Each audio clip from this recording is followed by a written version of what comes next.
we're covering This Side of Paradise, directed by Ralph Senensky, and we've had him do an episode before. We've experienced him. Jerry Sohl and DC Fontana wrote the story. Yay! Yay! So Jerry Sohl, I heard he didn't do a very good job, and it was Sulu-centric, and it was also supposed to make everyone smart, and the spores were in a cave. So the whole story he wrote was a completely different. You know how old this episode is?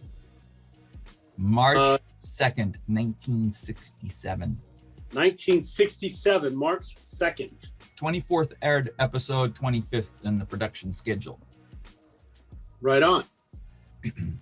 And what else can you tell me about this? I'll tell you something about DC Fontana. I don't know if it's real or not. What? Gene Roddenberry and DC Fontana. Why would you tell me rumors or sketchy things? Well, because I'm into that kind of stuff. Okay. All right. No, it's just that I guess Gene Roddenberry said if she could write this, that he would give her more of an editor role for Star Trek. Okay, so I really, a couple things real quick as we're getting into this episode. Okay, first of all, this is not a Bruce Skeeter episode. Not a bottle episode. They're on the planet surface pretty much the whole time, except for lonely little Captain Kirk for a little while. Yes, and that's a very rare shot. That's the only shot with nobody on the bridge. In this episode. In the series. No, there's some that we've covered so far. There is another episode. Remember, he beams down to some landing coordinates and he ends up back up on the Enterprise. Oh, the fake Enterprise. Yeah, the fake one. Okay, you just gave it away, dude. For all you guys that haven't watched any episodes yet. What do you mean, you guys? We've watched them all. Excuse me, I've got a tickle. Okay, so what I really like in this episode, who did you say directed it, Bruce? Ralph Senensky, I think is how you pronounce it. He must really like William Shatner, or William Shatner really liked him. William Shatner had so many, or William Shatner really knows how to play to the camera. He absolutely plays to the camera in this episode on everything. I mean, he's got the lights, he's got the whole deal. I mean, he hits his marks. I mean, he must have been a really good actor to work with, I think. I've never understood the female capacity to avoid a direct answer to any question. Yeah, I thought that was great. And I think that probably was a DC Fontana line. So I thought that was a really good line. So anyway, so Spock finds his love interest. This is what I put on the head of my notes is Star Trek TOS, This Side of Paradise, a non-bottle episode, and Spock's love story, aka Spock's love story, right? Yes, but they already had a thing. They knew each other. It's not like this developed here. No, it developed before, but like she said, Layla, she said he could never show his emotions to her, right? Yeah. But then everybody's conspiring here. I don't know if that feel-good juice that they're taking is all that good, because she conspires to get him to the plant and get him shot with these spores, right? Because they think it's huge, good for you, or for your benefit, in your benefit. So it's a righteous. They're doing it righteously. Yeah, right. Yeah. What does he say? What does Kirk say when he finally gets it? I'm one of you, or what's he I don't know. But he looks into the light again when he gets it. He's like, back in the light. His face is like. So anyway, so there you go. So go ahead and kick it off. I mean, but I want to know your thoughts. I know you're going to start telling us the breakdown of the story and the scenes shot by shot. I just want to know more of what you thought of the story overall, and what you thought about the arc of the story and Spock's journey, Captain Kirk's journey, because he definitely had a journey too. McCoy's journey. They all had this little journey that they were all on, except Sulu. Why? And I'm sure that's why he was pissed, because he goes, "This was my episode, man. This is my set." So I had done a play called Fiddler on the Roof, right, in community theater, and I was supposed to have a whole song I sang. Well, they took my song away, and I was upset about it. Probably because I couldn't sing worth the crap. But so poor Sulu, he's waiting to get his hands on a nice meaty piece of script, and only to have it trimmed back to nothing. Right. No. So you know what that feels like as an actor. You, an actor, knows me. Thought you were. Yes, ready to express myself in song, and gone. Sorry. Just like that. That's secondary, or less large in this episode to me than what how I enjoy Spock's arc. Yeah.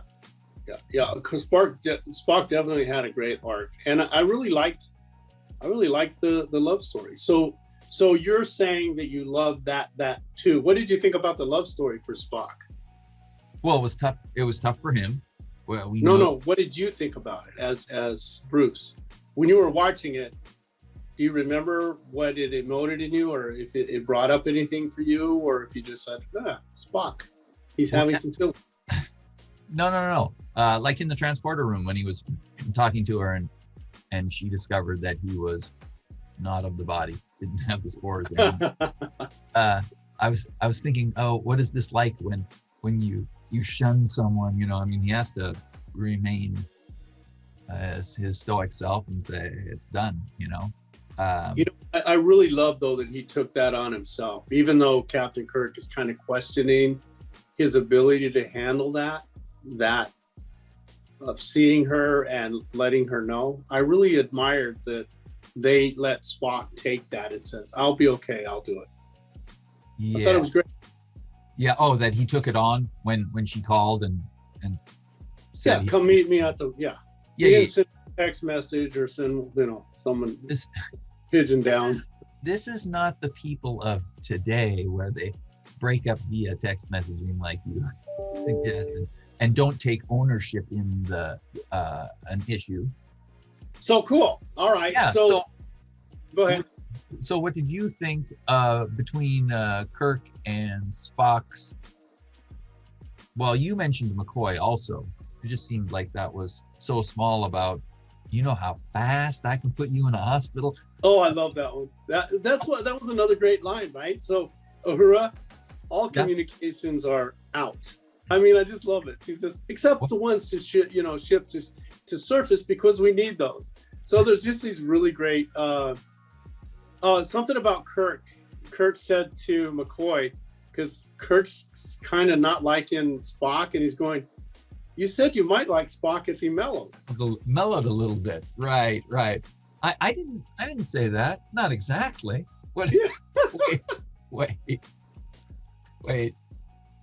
Don't you think there's a lot of great little lines in this thing? Just a lot of great lines. Yes. I thought you said you might like it if you mellowed a little. I didn't say that. You said that. Not exactly. Well, he might be in trouble. Okay, let's change the subject real quick and he's our friend. He might be in trouble. No, you said.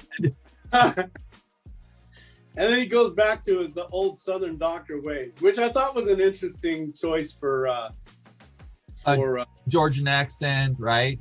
Yeah. What did he say? How fast I can put you in the hospital? I gotta get that hospital. They want everybody to, who takes them? Oh, Spock takes them over to get to the plant so that their spores can get on this crew member so that they don't have to go back to the ship, right? Wait. Who takes them over there? Spock. He goes, well, because, Kirk says, which it is an amazing thing with Captain Kirk's orders. They go completely unheeded sometimes. When Kirk says, take Spock into custody, right? He says, okay, follow me. Yeah, he goes, come on, follow me. Yeah. Okay, it has to be that way. Who's gonna? Where did they think he was gonna go? Usually I notice when Kirk says guard the bridge and people still walk onto the bridge, nobody listens to Captain Kirk's orders a lot of times. that, I don't think she should be on the bridge, Captain. No, she shouldn't be on the bridge. Okay, here she comes on the bridge. It's like nobody just what he did. It's the captain. Don't take him seriously. Oh so God. he says to Sulu, take Spock into custody, right? But but the Spock says, if you're gonna do that, come here. Let me show you something.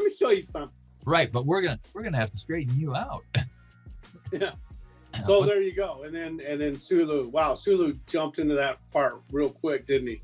Mr. Spock understands, don't you, Mr. Sulu? After he gets blasted. Yeah. Oh, we couldn't leave. Yes, I see it now. Of course, we can't remove this colony. It'd be wrong. Now, someone had a comment, and I thought that Kirk got hit pretty hard with those spores, and they're saying they missed Kirk, but I don't think those spores missed Kirk. He just was still agitated on the first spore attack, right? Don't you think? No. Well, you saw my picture. He throws up his hands on the first one, and He's still blocking the spores on the first one, and it doesn't look like he is hit. No, sorry. That he is affected. It looks like he's not affected by them. Right. It looks, but I thought it's because he was irritated already. He's got Spock going nuts on him. He's got his crew that's kind of doing whatever they want. So he's already irritated. So the first spore attack, the way I took it, is he's already irritated. So it's not enough of a dose. I like that. I hadn't thought of that. You know how you're watching it to get something to learn the Trek.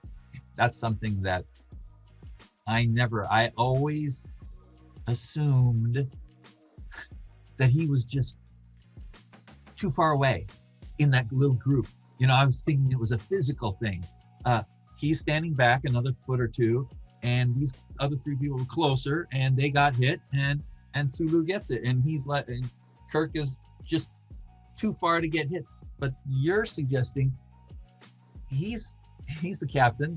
Nobody's paying attention to him. Spock is off his rocker. Yeah. He's not happy, and the emotions, since that destroys them and gets rid of them, didn't let them attack or get him.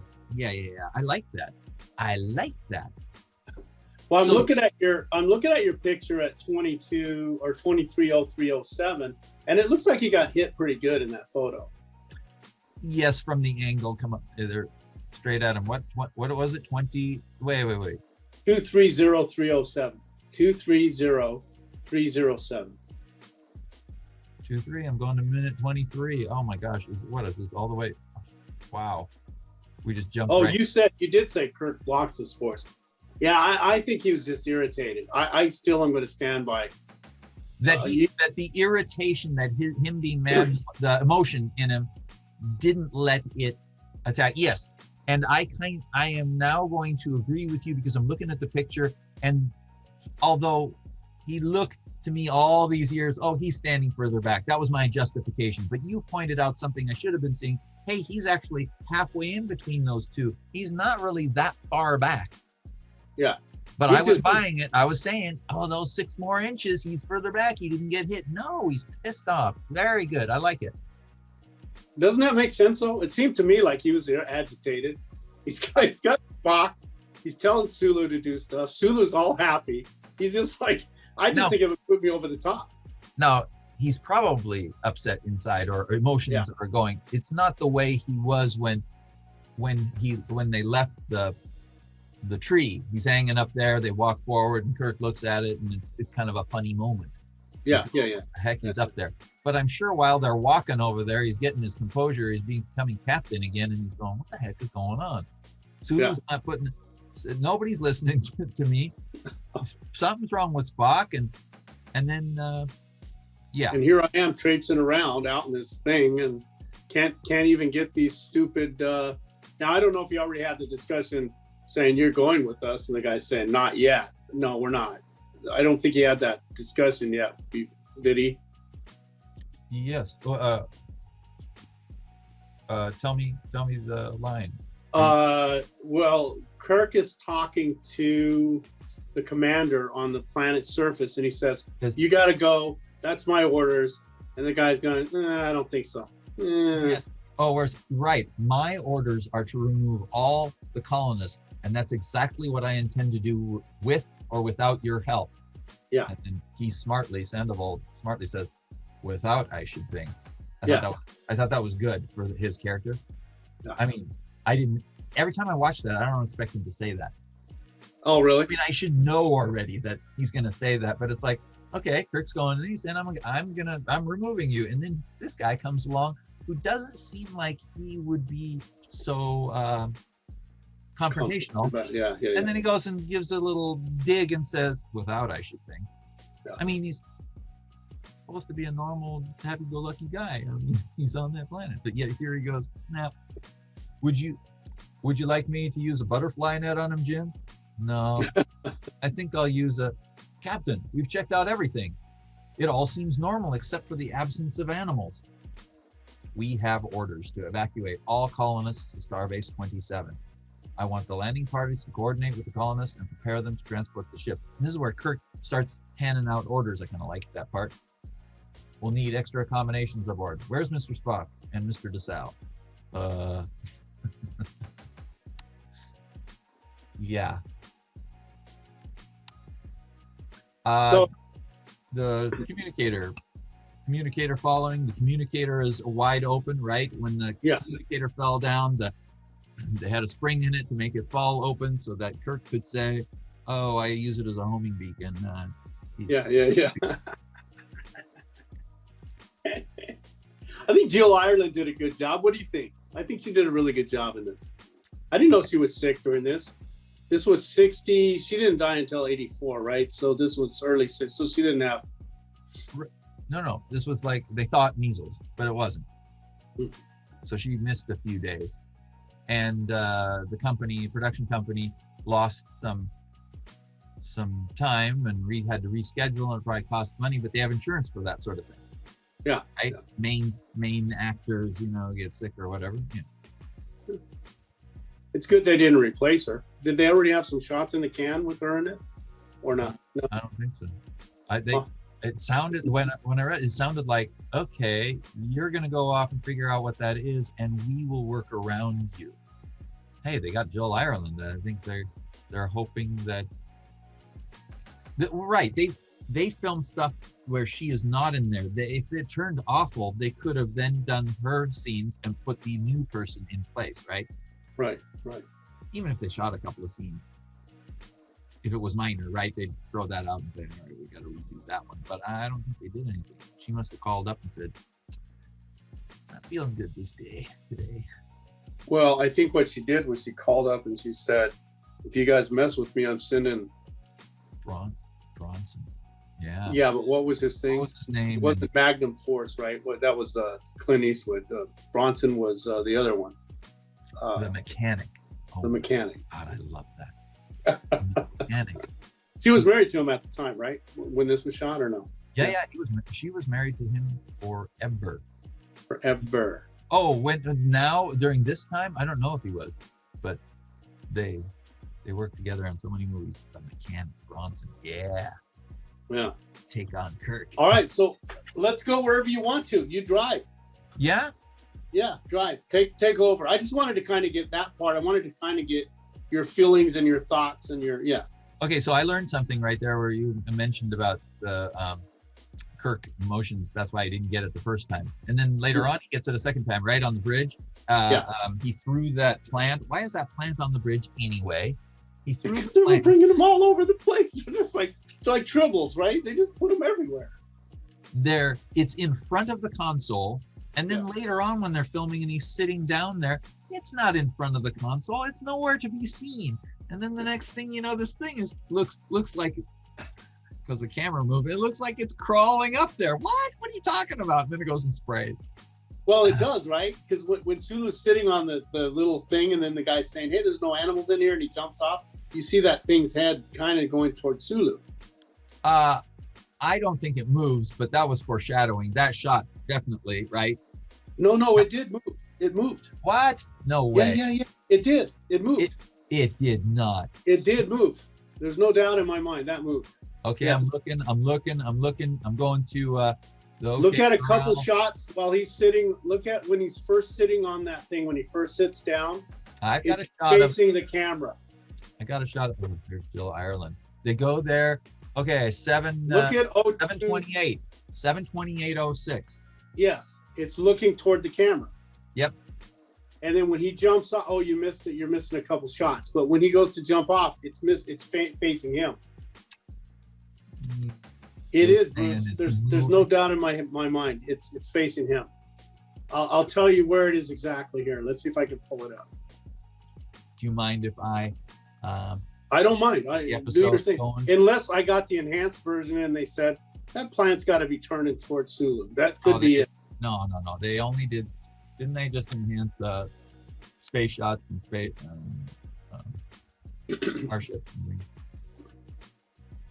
Okay, let's find that.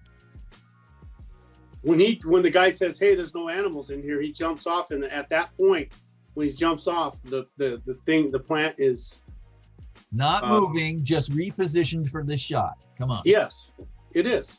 But it kind of moves too. No, it kind of moves too. It kind of does. It shakes a little bit.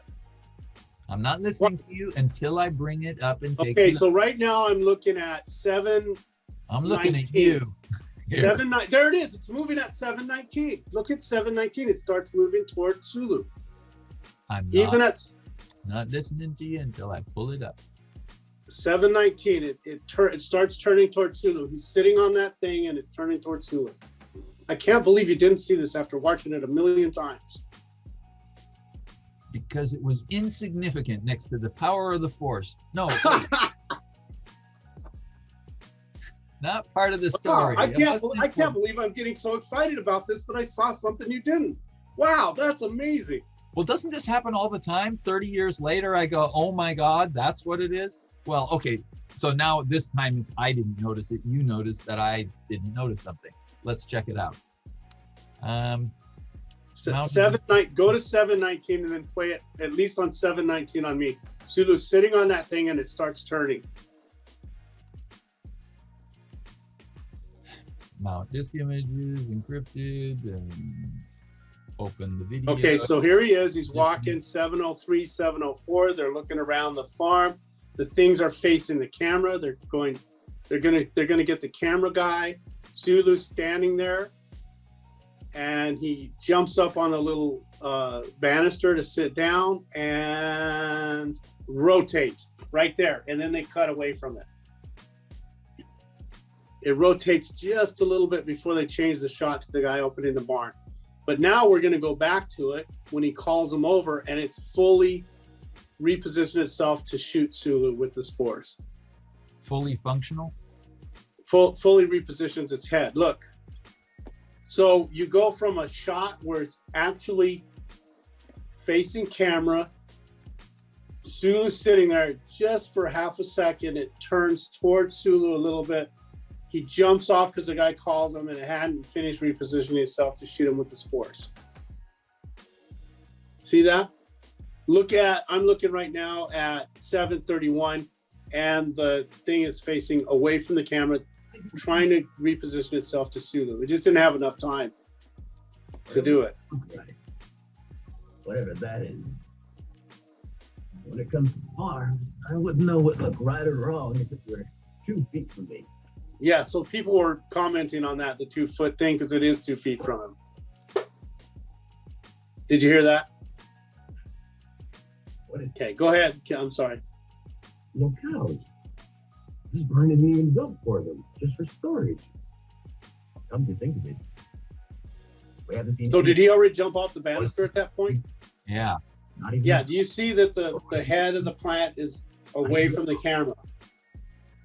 At the point he jumps off, or yeah, I'll go back. Yeah, it's repositioned itself. It started turning when he jumped up on the thing. It started turning toward him, and it's still rotating. The guy's in the barn. The guy opens the barn. He jumps off, but it didn't have time to reposition itself to get. Yep, I see 3 of them at 7:25 when they're walking towards it, and he hasn't jumped up yet. Here goes playing again. And now the close-up where he's leaning forward, he hasn't jumped up yet. There's 2 of the 3 visible. Right. Yeah. And they're pointing. Camera. Yeah. One's up in the air. One's pointing kind of sort of towards. Whatever that is. Now he hops up. He's turned around and he's ready to hop up. When it comes to farms, I wouldn't know what looked right or wrong if it were 2 feet from me. Ah, and you're saying that there are 2 frames of where it starts to move. Yeah, it starts to move. And then when he finally jumps off, it's pretty much halfway between where it was and him. Right before the scene change and they focus on him to open the door, the other guy in the blue shirt, the flower, there are 3, 4, 5 frames where it moves and the camera doesn't. Very subtle. Okay, now I'm going to go wait for the next shot where you're saying it's in a new position. Hold on, here it goes.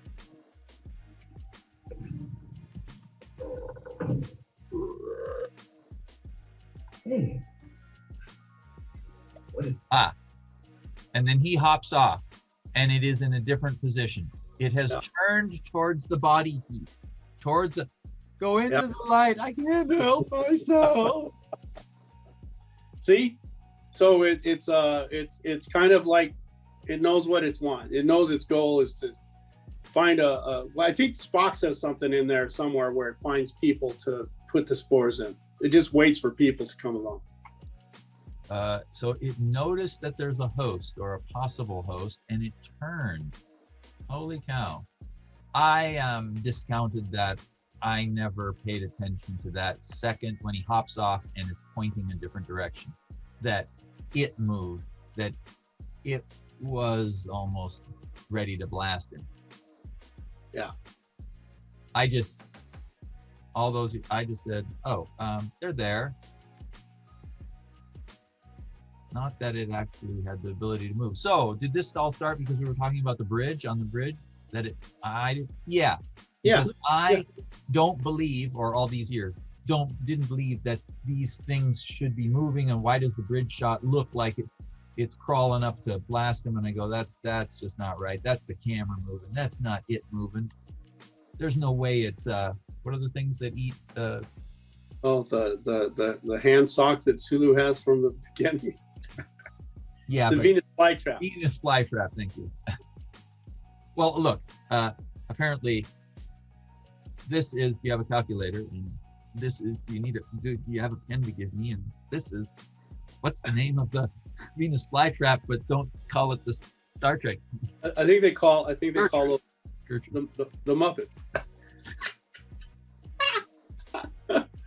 Oh my.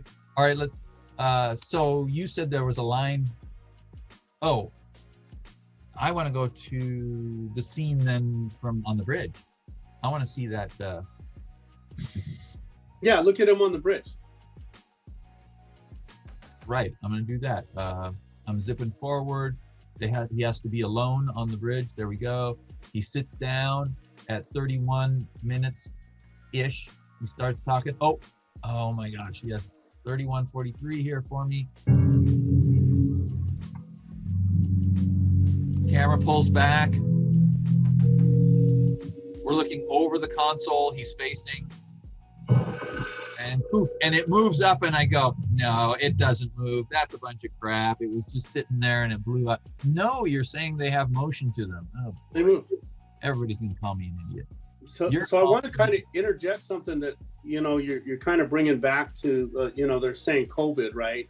And they're saying, there's so many theories about COVID and what's happening and, why people are passing away. I know a lot of them have underlying problems, but they're also saying it's the load, right? The initial load that people get when they get COVID is a determinant on whether or not they got really sick with COVID or not so sick, right? So your initial load. So let's say you just got a little aerosol, you got a little bit of COVID in you and your body starts reacting to it right away. So you get a massive load, your body can't fight it off and process it. So this is kind of what I'm looking at Kirk here, right? He got a small load. He was kind of agitated before. It didn't really affect him. This time he got a full dose. It just like, boom, he got two doses now. He's pretty much cooked. Yes, and he was contemplating on the bridge as opposed to totally pissed. Exactly. Yeah. Now, I didn't see. Like how can I get the crew back? How can I get the crew back? Little whiner. Whiner babies. I want my crew. I want my crew. Saturday Night Live. What was it? I'm in charge. No. Wasn't it Chevy Chase or something? Or Dan Aykroyd played Spock. I want my ears. Remember that the last voyage of the Enterprise? It'd be like 77 or something like that, maybe. I didn't see. 5. Oh my god. I know this too. Classic. So the mystery is solved. The mystery. Okay. Let me look at some of these notes that I took. Let's share some notes with us. You said, hey, there's no notes, Bruce, but they might be. You don't really have many notes in here. You're just glossing over what you don't know. I'm not. I'm looking at your notes. I'm trying to delve in. I'm gonna go up there to the top. I'm gonna take a look. Oh yeah, he does the camera thing, right? Yeah, there he is. He does the camera thing a lot. 28 seconds into it, he's right there. Yeah. And we saw the menagerie, and he gets out of his chair and he says, "Yeoman Jones, it's Smith, sir." Well, here comes the yeoman, and she's handing him one of the little viewable tricorder-y thing. I love your shot at 25:011. I don't know if you're there yet. No way. I'm at 1 minute and 56 seconds. Oh, okay. I could move forward and answer your question. Okay. No, it's okay. It's okay. All right. So I did 156 because 0156 because I would like to watch it the next time and find out which scenes are the other rental place, the other venue that they went to film, because there's 2 different places. And yeah. Is that one with all the grass on the ground one kind, and the other one, the farm, is the other one? I don't know. So I see them walking in the distance at 0221, and it reminds me of the OK Corral, gunfight at the OK Corral. Yeah. They're walking, and that's the gravelly. I wonder if that's one site, obviously, the gravelly site. They turn around, and then there's Sandoval. End of teaser, begin the intro, this side of paradise. And they've got 2 guys. But you kind of jumped over your 025011 though. 025011. Yeah. Yeah, what's there? So these are the shots you see kind of only in movies or TV shows. You got everyone facing the camera, right? I mean, it's a great shot, great blocking, because they are going to be all looking towards Sandoval. But they're all turning around because they were looking forward at the nice vista. But you got everyone's face in there. Yes. I'm surprised Sulu didn't knock McCoy and Kirk aside to get in there a little further. Yeah, that was the best I could get to him. It's a good shot, though. It's a great shot.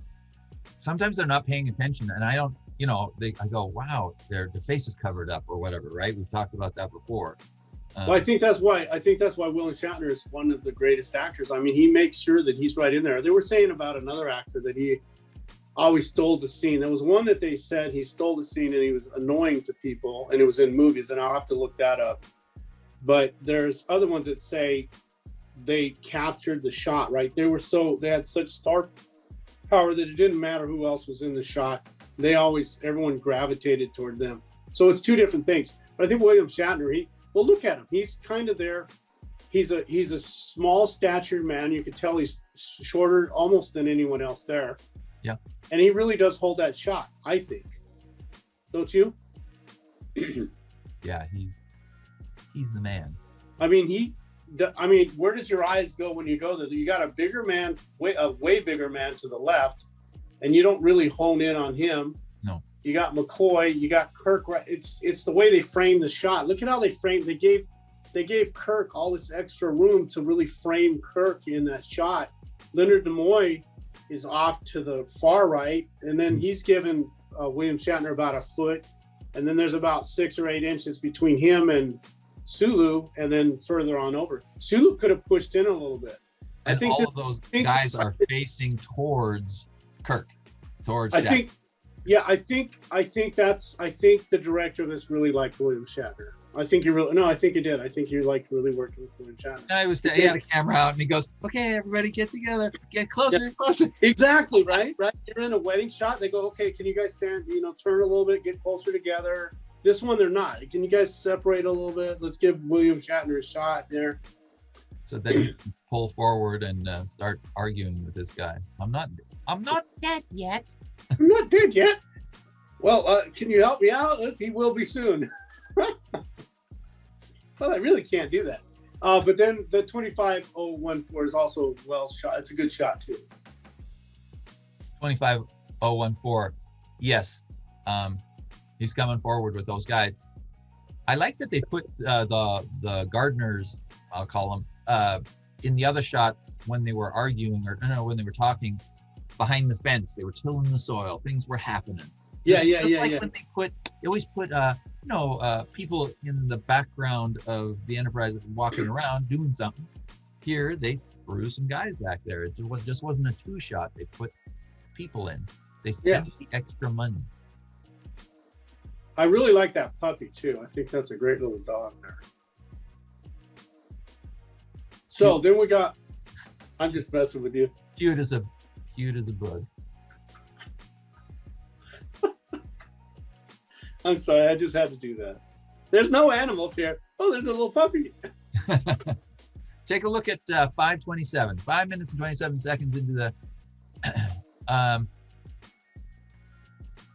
Oh, you made no comment on my notes, so I'm showing you shots that are in sequence. So left side, middle side, right side. There is a lot of panning going on in this episode, and you'll see in my notes that I've got a lot of left, middle, right. I mean, I'm just giving you the shots as the camera is panning from left to right. You'll see this over and over. So here in this left side, that hatchet job, there's a guy there with an axe, and he's right. Then the middle shot, white picket fence.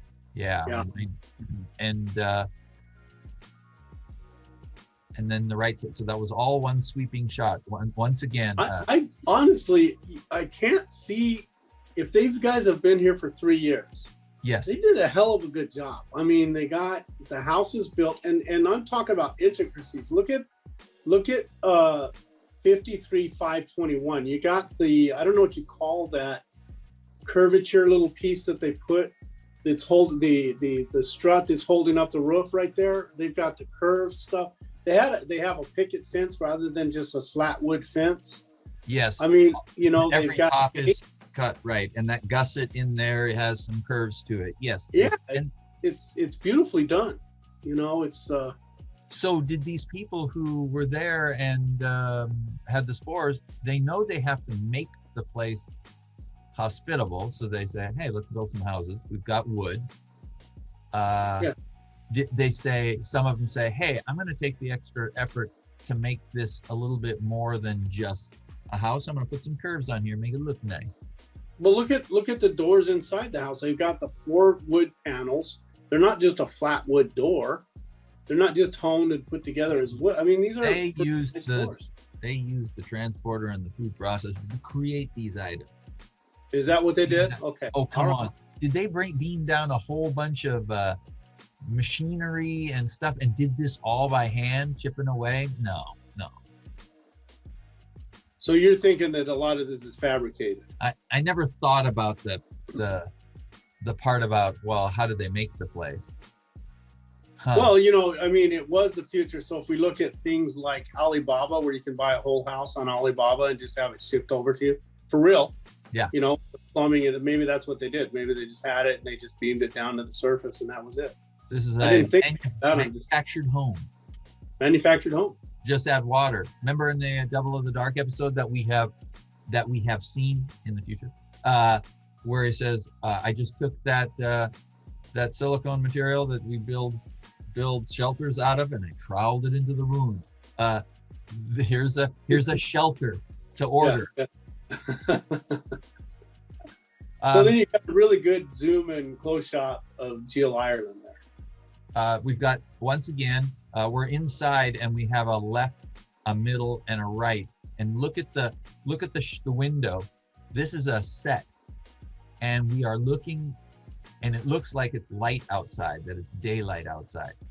Yes. Several times in this house, you'll see that window have different light.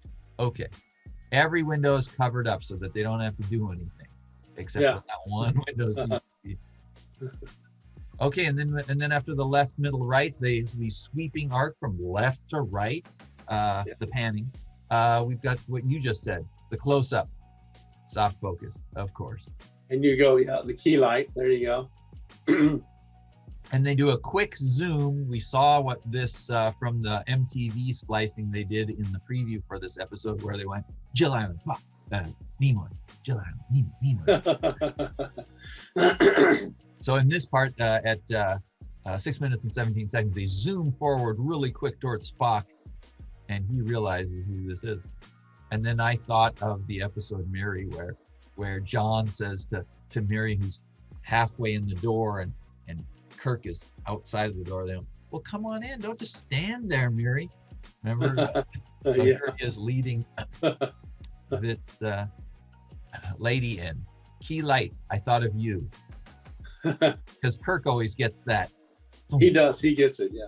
And she gets it this time. This one, he got full-on lighting. If you look at some of his shots, especially when he goes, no! Yeah. They put a kind of a blue light on him. If you notice that, it's like, I guess that's supposed to be anger, right? The blue light, kind of. Because before that, he's kind of in a soft white. And then when he gets angry, that's when he puts his face into the blue light. I think your TV set is misaligned, misadjusted. He does, dude. He does. Blue, you think? He does do that. I noticed that. Yeah, I noticed that kind of thing. There's the window. Ever since I was a kid, I wanted to be a grip, and I wanted to move the lights around. Oh, there's your Sony micro floppy. Wait a sec. I'm on 7. Look, it looks like it's outside. That looks very realistic through that window. Right. And which one are you looking at? 7 minutes and 0 seconds. Left side, I say. So there's a window yeah. With daylight. I think do you think they were on the set at that time, or do you think they were on the set, or do you think they were in the studio at that time? They didn't recreate that on the studio, you think? That's a studio. That's a studio shot? You think so? I think that all the inside is studio. Really? Yeah, look at all the wonderful lighting. Well, but okay. That's why I say that shot through the window is, well, it's fake, and they made it nice, and it's very small, and none of the other windows are open. They're all open. Yeah.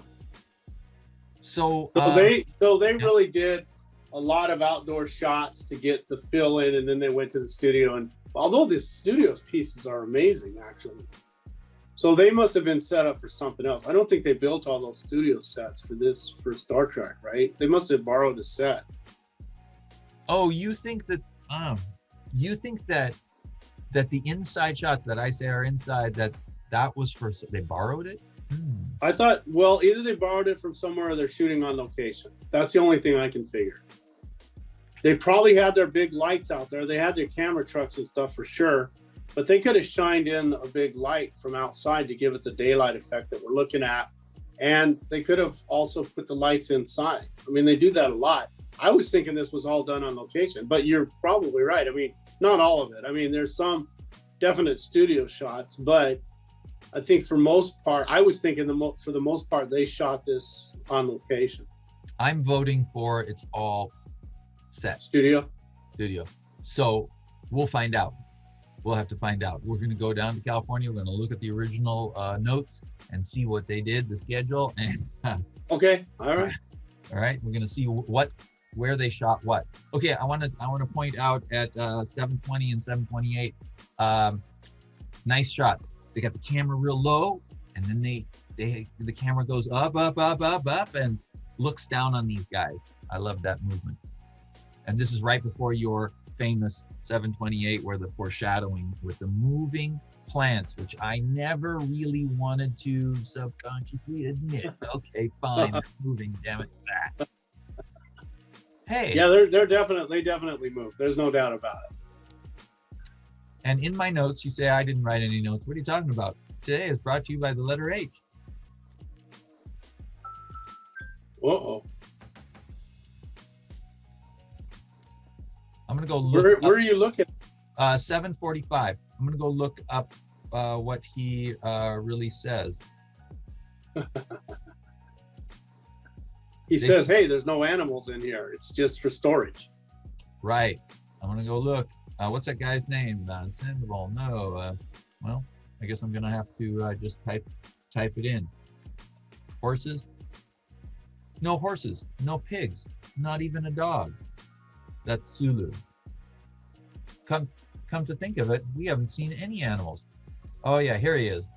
This barn isn't even built for them, just storage. No cows, he says. Are you telling me right here on these there's nothing there except for that. Are you telling me that Spock and Kirk use the exact same communicator talking to each other here? Is that what you're saying? Yes, ma'am, sir. Wow. You've jumped a little bit ahead. I'm almost sure. You went to 9:14, and I said, "Hey, there's the communicator with the blemish on it." You'll see that throughout the series. And then, oh, there's the communicator in 9:32 with and Kirk's got it in, because that's the hero prop.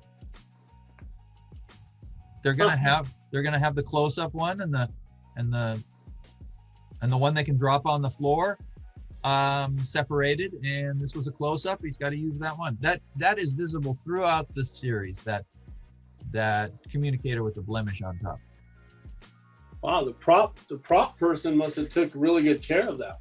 I wonder why they didn't take that blemish off though. Yes, so but here they had to beam up. Oh yeah, there they he beamed up with it. He beamed up with it, and here they're beaming up stuff and these stupid plants. Why are they beaming up water heaters? Who cares? Doesn't the colony want everybody to beam down? This is called. That's true. You're absolutely. It's because Kirk said you're going whether or not you like it. Oh, so they're going through the motion. Yeah. And then McCoy ships up a bunch of plants. Everybody gets infected, and now it doesn't matter that they brought some. Yeah, and they're going, let's just put on the show for Kirk. Yeah, he's a jerk. That's mutiny, mister. Oh, I love that. Yeah, it is, isn't it? Yeah, buddy. There you go. You got Kirk at 25:22:08. That full-on shot. You're absolutely right. End of Act 2. So we see the picture of Spock about to bash Kirk in, who's lying on the floor, right? Well, you kind of skip the whole fight where in no way is that William Shatner and Leonard Nimoy. I mean, absolutely, you could see full-on shots that it's not them. But I guess at the time, like I said before, and we've said, it was TV. You couldn't rewind it. It was pretty quick, so it didn't make any difference. Whereas now it makes a big difference, and those guys are going, we should have shot that, you know. I love now where they could just CGI people's faces onto the stunt people's face. Yeah. But I don't know if stunt people like that too much, right? That's me, God. Listen, that's not them. No, come on. They have that job not to show their face. Yeah. They probably pride themselves at they have to do the fight and make sure that their face is facing away. And we're as the audience, we're going, I saw half his face. That's not him. It's not him. Look at Spock. I mean, Spock was definitely some other. You could definitely tell.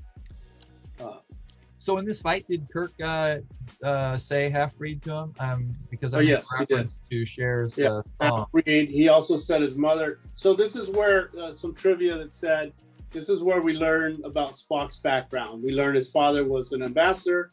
His mother was a teacher. I thought we learned he's a computer. His father was We learned he's part computer. All right, Although he says computer is not accurate. He was trying to defuse the situation, or not, right? All right, you mutinous, disloyal, computerized half-breed. We'll see about you deserting my ship. The term half-breed is somewhat applicable, but computerized is inaccurate. And you can feel him he's getting under his skin. Spock is, going to shrug this one off. A machine can be computerized, not a man. What makes you think you're a man? You're an overgrown jackrabbit, an elf with a hyperactive thyroid. Jim, I don't understand. Of course you don't understand. You don't have the brains to understand. All you have is printed circuits. Captain, if you'll excuse me. And now he's like, I better walk away before I do something that I'm going to regret, says Spock to himself. What can you expect from a simpering, devil-eared freak whose father was a computer and his mother an encyclopedia? My mother was a teacher. My father an ambassador. Your father was a computer like his son. An ambassador from a planet of traitors. A Vulcan never lived who had an ounce of integrity. Captain, please, don't. You're a traitor from a race of traitors. Disloyal to the core, rotten like the rest of your subhuman race, and you've got the gall to make love to that girl. That's enough. Does he know what she's getting, Spock? A carcass full of memory banks. You should be squatting on a mushroom instead of passing himself off as a man.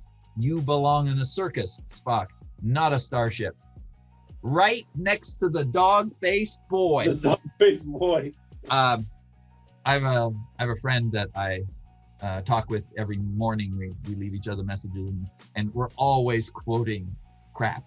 And this is typical stuff. We'll say, right next to the dog-faced boy, and hang up, and we know exactly what we're talking about because we're doing a short version of when we leave each other messages like that, a short version of Kirk's, Shatner's awesome speeches. Right. I would like to edit all these speeches together at some point and just watch, 40 minutes worth of him doing this stuff, his long stuff, long soliloquies. It's just awesome. And then he comes to the end there, right next to the dog-faced boy. Just terrific. And that's end of Act 3, right?